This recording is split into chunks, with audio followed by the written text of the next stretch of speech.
Hi, this is Interpreting Wine host Lawrence Francis welcoming you to a new type of series on the channel. Because while I love interviewing established experts in their field, I also recognize that there is so much that is learned on the journey towards reaching that point. So in this series, Peer to Peer, I'll be speaking with wine professionals who are earlier in their journey to share their experiences in what I hope will be relatable and helpful for many of you listening. Indeed, all guests in these series are Interpreting Wine listeners, and the name Peer to Peer is all about you, the listener, sharing the podcast space and deepening this amazing community that has grown around Interpreting Wine. If you would like to be considered for future series, then do please visit interpretingwine.com/peer, that's P-E-E-R.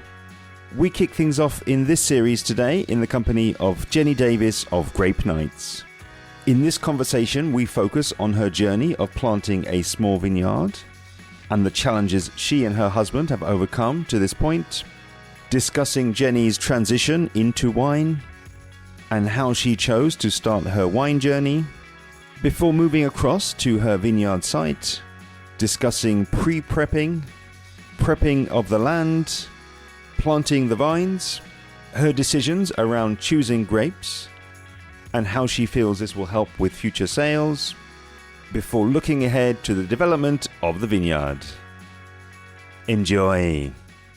I had a bit of a career change from technology into the wine world, and now I do some social media work. I have my own Grape Nights business that does online wine tastings, and the most thing that I'm kind of biggestly proud of is my vineyard in Tunbridge Wells. So, as I said, kind of touch all elements of wine. So from the winemaking and the grape growing to selling wine itself, and then also working with other brands around promoting their wines and trying lots of different types of wines as well. I am always interested by career transitions and kind of segues and forks in the road, if you like. So take us back a little bit to, what I guess in hindsight now was quite a meaningful decision to first come into wine. What was it at that time, thinking back, that kind of made you want to explore the world of wine? So I think from working in a corporate career, nothing is tangible, right? So you're working every day. I did a lot of consultancy and technology, and you can't really touch and feel things that you've made. And I really had a sort of yearning to create stuff and be more creative, I guess, in the world of work. And I was thinking about what I wanted to do, and for me it was really important to be able to start my own business and to think about how I can start either making wine or working out what it was that I wanted to do in my own thing. And I explored food and wine, and then I thought, do you know what, I do love wine. I've travelled, and wherever I've travelled I've visited vineyards. Wherever I've been, I've kind of tried to incorporate wine tastings in the itinerary. So I just thought wine tasting could be, and wine, the world of wine could be kind of where I wanted to go. So I decided to start doing some WSETs, so do some wine qualifications, just sort of dip my toe and say, do I actually like this? What do I think? And just started smashing them out, really. And then I did level 2, I did level 3, I did all my wine scholar guilds. And then I sort of had a pivotal moment in Priorat in Spain, where I was on a wine tour and tasting, and they were talking about winemaking and the decisions that the winemaker makes. And I thought, you know what? Winemaking is kind of what I want to do. It was they kind of sold it to me as the person that makes all the decisions and is quite bossy, and I was like, oh, that's me. That's literally what it was. So I was like, actually, this is kind of where I see myself fitting in, but it's how do I get there? So I think I got back from Priorat, and the week after I applied to Plumpton College to do my master's degree in viticulture and oenology, and then I kind of started my kind of decision to move and kind of slowly but surely transition from a more corporate career into the wine industry. Okay. So it's been the slow transition, really. Yeah, well, sensible. One foot in front of the other. Just taking your time. And I love that story, and I think it's interesting for me as well, because I think for me too often that transition, that hook, is always linked back to a bottle of wine. There's always this question of, what was the epiphany wine, or, and like you, I don't have that kind of story. Yeah, you do as well. Okay, you're like doubly hooked. But it's, I don't know. Well, maybe I'm alone here, but it's not always that. But maybe it's interesting as well, though, and it's maybe is a hint of where we're going to get, in the rest of this conversation. That it's actually, something like winemaking, the process, the personality, and actually getting in pre-rat, getting your eyes opened, I guess, to some of the realities of that. It's like that has been a big draw for you as well. Yeah. I love sort of dating and giving the location. So, we are recording the first episode from the peer-to-peer series, and very briefly, the idea of this series was to really kind of capture and zone in on people who are experiencing their journey while they're experiencing it. I love wine content, and I consume and produce a lot of wine content, but I've noticed even in my podcasts I have in the past tended to focus on the ones who've made it, who are sort of there, and they've got the Masters of Wine, or they've got the Master Sommelier, or they've already a recognized winemaker, and I'm keen to kind of show that there's many different stages on that journey, and that people who are on the journey, they might be more relatable, but equally as well, that they might actually have some learnings that are fresher in their mind. I think when you get to expertise in anything, you often forget what you've learned and the mistakes that you've made kind of along the way. So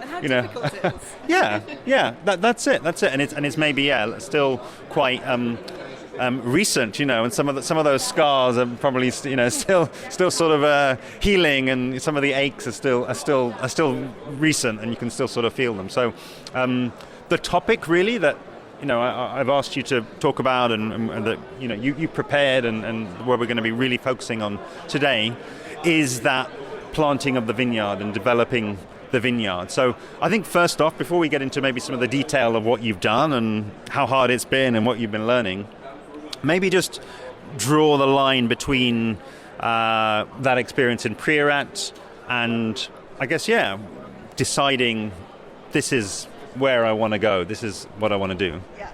So I guess from pre-rat, then I decided to go to Plumpton. So did my master's degree in viticulture and enology, spent 2 years doing that, and also decided to start my wine diploma at the same time, which was the WSET diploma, and I also had a full-time job, so I sort of don't do anything by halves, but it was fine because it was lockdown, so at least I couldn't go out and socialise anyway.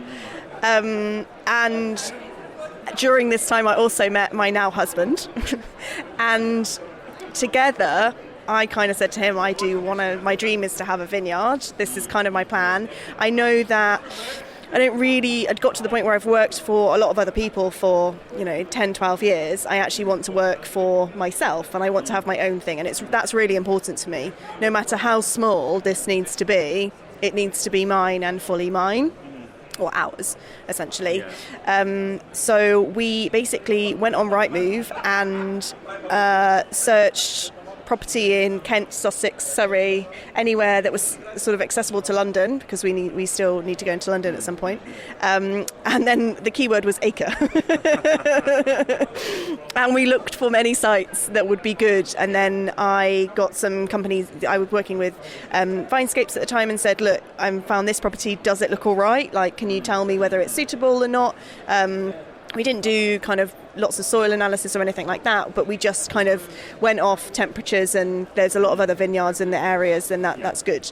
So then we found a property, and I was like, this is great, this works. That didn't work out, and then we found another one. So the second site kind of worked really well, and then we moved in 2022, and then we planted in May 2023. So it took us a year to kind of get our soil ready, and the land and everything, which actually was quite difficult because it was basically a forest or jungle of nettles and weeds. So it took us a lot to kind of get that whole land ready. Yeah. Okay. And so on the pre-podcast questionnaire, the different areas that you've said that you're ready to really go into are prepping for the vineyard, what's happened sort of since planting really, and then also an element of kind of looking ahead. My impression is that even if we just really go into the prepping, I'm sure I don't want to rush you through anything like that, so let's start there and see where we get. And again, I do believe that there's very little information out there on a new project. How the hell do you prep the land in practice? I'm sure there's sort of there's book and there's textbook information, and there's kind of learned information through Plumpton, but what does it look like when the rubber hits the road? So let's go through that part of the story then in whatever way makes sense. Yeah. So do you know what, it's one of those things where we arrived, let's say picture it this way, we arrived at the site, we started sorting the house out, but then we also had I think there was maybe 13 willow trees, and there was massive trees and meter high nettles. Firstly, we were like, okay, so we need, how do we even clear this? What tools and machinery do you need? And my husband and I had a small, tiny artificial grass garden in London, and we were like, okay, so what do we even do, and where do we even go? And we've bought stuff for the garden to help clear it, and it didn't work. But luckily our neighbour was like, oh, there's a really good shop up the road that will help you with this stuff. So we described the problem to them and be like, can you help us trim nettles? So now we have a big strimmer. Yeah. We were like, we need to cultivate the ground. So now we have a hand cultivator that we bought.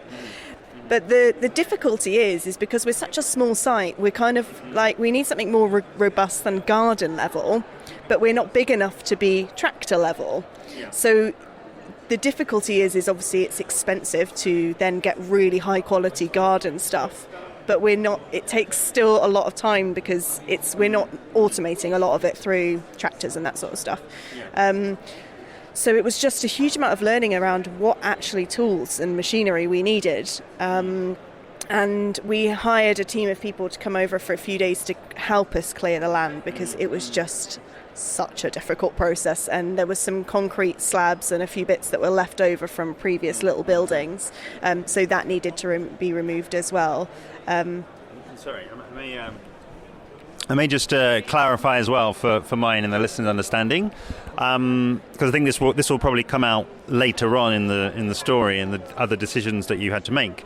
Could you just give us a snapshot of what you ended up buying? So we know there are slabs there, we know there's trees, we know there's nettles, but what actually was it? Aspect, anything you knew about the soil, etc., etc. Yeah, sure. So we bought a property with a south-facing slope, which I knew from all my qualifications is a good thing. So it gets a lot of sun exposure in the day, and it's a slope, so that's really good for drainage. And it's kind of at the bottom of a hill. There's a stream running through sort of adjacent to our driveway, and our driveway comes up and then goes up to our house. So it's literally on our property. The sort of the house, and then to the left is all of the will be vines, but at this point it was just trees, just nettles, just so much rubbish from a green perspective. And then behind us is kind of an old railway and some tree lines. So we knew that we'd be quite sheltered where we are. I knew that it would be probably okay for frost because we had we had a stream, and we knew that it would probably, I had a gut feeling that it would be a good site. And just got to kind of check to say, is it going to be, is it what I think it's okay? And they agreed. So, yeah, it was more of a, I think it looks good. There's also a couple of vineyards down the road, so it feels like it might be a good fit. Yeah. But it was a mess, essentially. Yeah. Okay. So, so team of people making, I'm sure, best friends with the local hardware store. Take us through what then, or maybe even what was some of the curveballs that you got thrown just at that very first stage. So it was relatively Well, I mean, once we cleared the land, it wasn't too bad because we got some guys to come over and they spent 3 days and they really did some excellent work and really helped us. So we had to do a lot of sort of like terraforming, so we had to make sure that the slope was in a good space. We brought in some topsoil as well. The most difficult part of the whole process is that we had some telegraph poles that were kind of halfway in our garden and then went through the slope, and there was about 3 posts and would cut across the whole thing. And the biggest part was they're pretty unsightly, but actually I just wanted them gone because more difficult with machinery and just didn't want it around. And that process was so difficult. Dealing with UK power networks was tricky. And they were still live? Yes. Ah, okay. So they were fully live power cables that were going across our property. Oh, wow. And we didn't want them there anymore. And we wanted them to put the wires underground. And that probably cost more than the vineyard itself to move them. But I was like, it has to be done because we will regret not doing this at any point. But that process to get them to agree and to get the site and they get it all lined up and get them removed was challenging. Are we able to say how much it costs now, or are we still? I was still a bit upset about it. It's over £10,000 to do that piece of work. It's a lot of cash. But we thought that it would be worth it for the vineyard and for resale as well, if we ever needed to resell the property. So it was kind of worth it. But yes, it was not cheap to do that. Okay. Which had probably deterred a lot of people from buying the property anyway as well. So that worked in our favour, that we were like, we want to get rid of it, and people were like, oh no, it might not work, and we were like, we'll sort it out. Sure. It may show me as a bit of a bore, but I think that's a really interesting part of the story about the power lines, because it's like these are things that I hope will help people who are listening, and they're looking at a site and they see some power lines or they see some other impediment, and they just think, oh, that'll be okay, we'll sort it out. It's like, especially in that case, you're going to have to deal with authorities, and it's going to be potentially costly. So, but it's nice that we're looking back, at least in hindsight, that we're through that part. I'm curious then, kind of while all that was going on, and we don't have to relive all of the stresses of that, which I'm sure were very real. I'm sure. Let's talk about prepping, because presumably as well, that's not kind of dead time, is it? While you're working that through, what does prepping look like, and how do you even start with prepping a land, which, again, what's the history of it? What had previously been there before? So, interestingly, our property is actually very close to a water treatment centre. And that's been around for a long period of time. And the people that used to live in our property would then rent this piece of land that's next to our land for £10. Okay. So they would actually, the property was always never really owned by someone, it was always rented. So this part of land was never used. I think the previous owners may have had goats on it or something like that, but it was pretty much unloved, unused piece of land, which we just thought was good for us, because then it's we can give it a new lease of life essentially. In hindsight, it would have been great for us to start putting manure down and maybe sow some cover crops and spend some time kind of getting the pH in the soil, kind of how it would be perfect to have a vineyard, but. Sorry, is that like immediately after you've cleared it? Yes, I think that would have been a good thing to do. But in hindsight, we were just like, no, we had loads of other things going on. We got married, those things. Small details of planning a wedding. So we had a lot going on at the same time. So actually, we ended up just kind of clearing it, making sure it was, cultivated enough so that we could plant. And kind of focusing more on me thinking about the grape varieties, how I wanted the trellis to look, those sorts of things, and choosing the varieties really, because that was quite important to get those ordered, because you have to order them quite a significant amount of time before you're going to plant, because the nurseries basically can't facilitate them if they're last minute. So and everybody in Europe is planting around the same sort of time. So yeah, exactly. And thank you.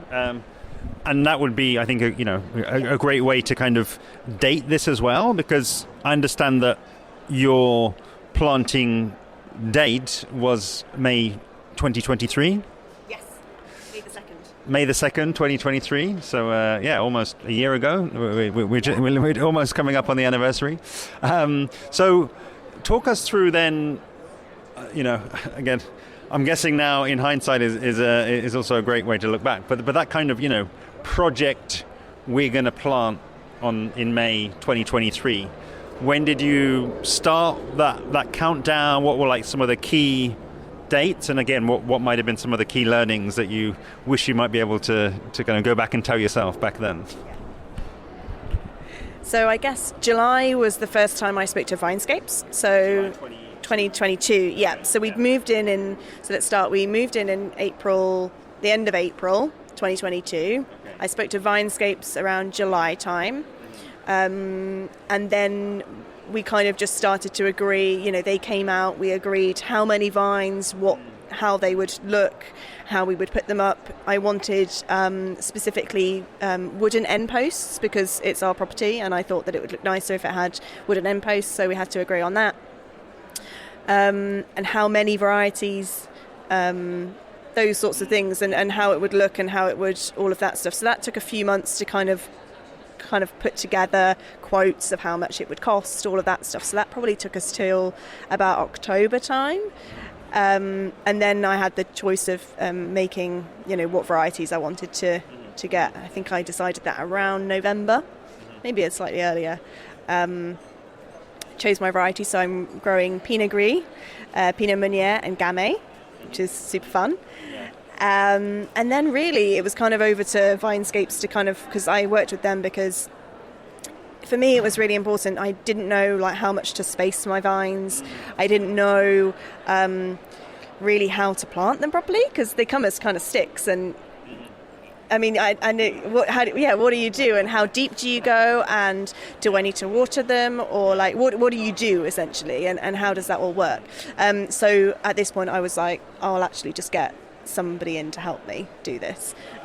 So fortunately there wasn't a huge amount of prep that I needed to do in terms of ordering materials and the vines and all of that thing. I just needed to make the decisions of kind of when and what. So it was quite quiet from sort of January to May, but just making sure that the flipping poles were gone and making sure that the ground was ready and a good enough slope and flattened and all kind of, all kind of ready to go for that date. And I think we were the first that they planted in May 2022 because it was very, very wet last year. So it was very difficult to start planting when we did. So, yeah, we were one of the first. Okay. And another thing that I was really interested in, which I guess falls under that choice of which varieties to plant, and I guess it is maybe a bit of hindsight, or I love the idea of you chose varieties that you could keep your winemaking options kind of open with. So could you say something about how did that come about? Was that Vinescape? Was that Plumpton? Was that conversations with people in the trade? How did that all come about? Yeah. I guess that's just it was basically come from me, right? Yeah. I've spoken to a lot of people over the course of being at Plumpton. I've, met a lot of winemakers. Even prior to doing Plumpton, I've worked in South Africa in a cellar. I've worked with different varieties.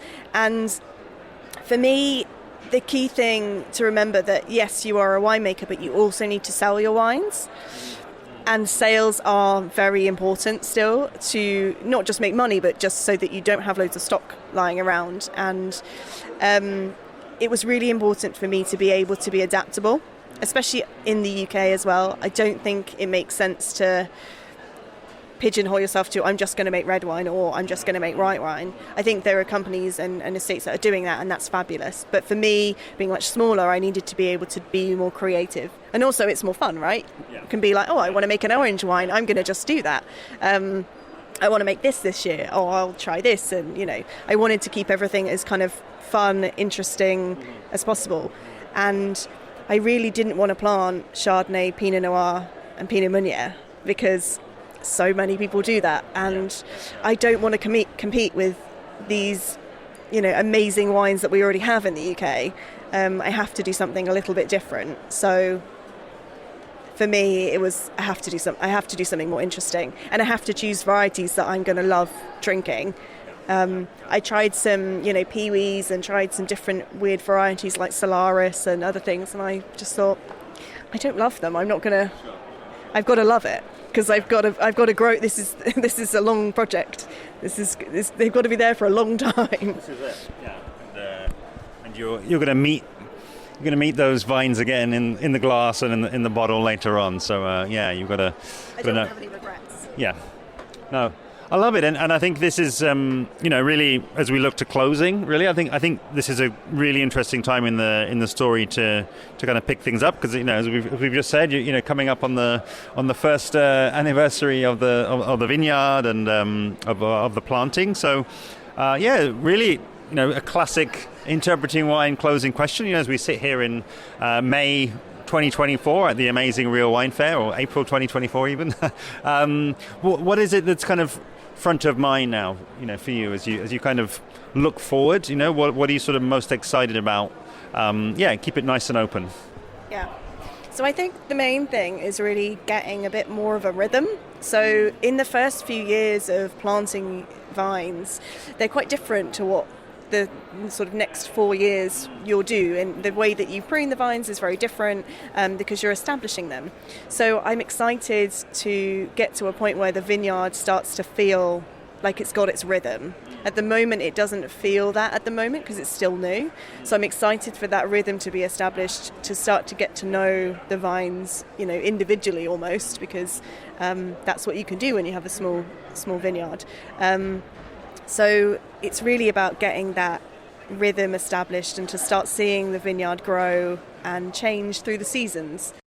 As I'm off to do, I'll just draw it out because I think it will go very nicely in what you've covered so far, which I think will hopefully really help people who are looking at a similar project or at whatever stage. But I'm just curious, then, in that first year, I'm sure you've had to keep the research going.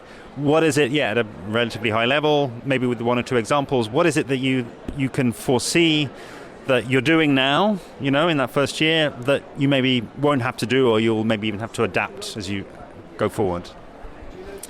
So at the moment, I think there's a lot more preparation of the soil that we're doing. So after a few years, I'm hopeful that the soil will be in a really great place, that we won't have to do as much tilling or cultivating. So one of the main things we've been doing for the last kind of year is we've been putting on manure. So we've had to put on around 50 tons of manure onto the land, and without a tractor and heavy machinery, it's been horrendous. And I'd say it's not me, it's my husband. I did about 2 rows and it just was awful, and he's still got like hand pain and back pain from this time.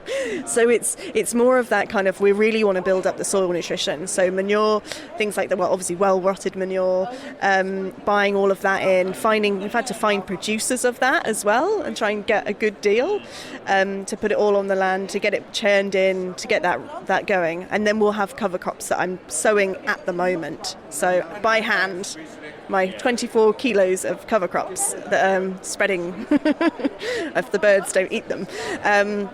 But it's those sorts of things that we're doing at the moment. Is really more soil nutrition, which we'll have to do, but I'm hopeful it won't be as intensive as it has been. It will be more topping it up and, keep going with the cover crops. So, yeah.